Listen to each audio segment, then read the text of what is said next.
censorship and media control and the weaponization of the federal agencies. When a U.S. president colludes with or outright coerces media companies to censor political speech, it's an attack on our most sacred right of free expression, and that's the very right upon which all of our other constitutional rights rest.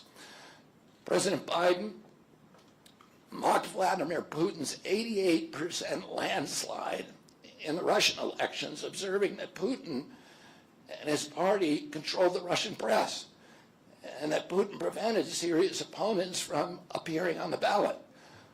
But here in America, the DNC also prevented opponents from appearing on the ballot.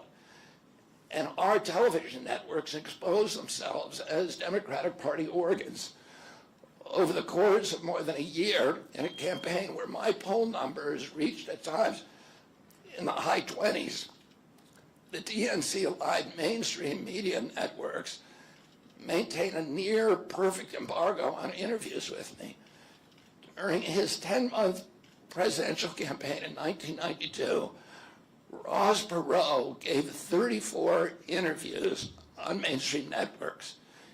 In contrast, during the 16 months since I declared, ABC, NBC, CBS, MSNBC, and CNN combined gave only 2 live interviews from me. Those networks instead ran a continuous deluge of hit pieces with inaccurate, often vile, pejoratives and defamatory smears. Some of those same networks and colluded with the DNC to keep me off the debate stage. Representatives of those networks are in this room right now, and I'll just take a moment to ask you to consider the many ways that your institutions have abdicated this really sacred responsibility, the duty of a free press to safeguard democracy and to challenge always the party in power.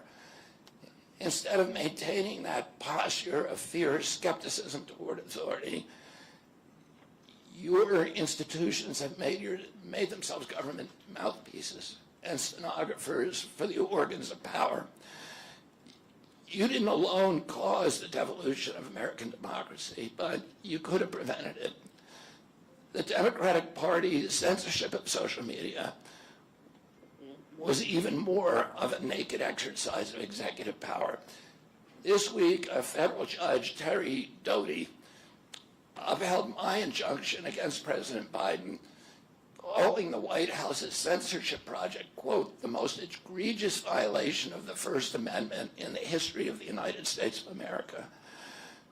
Doddy's previous 155-page decision details how just 37 hours after he took the oath of office, swearing to uphold the Constitution, President Biden and his White House opened up a portal and then invited the CIA, the FBI, CISA, which is a censorship agency, it's the center of the Censorship Industrial Complex, DHS, the IRS, and other agencies to censor me and other political dissidents on social media.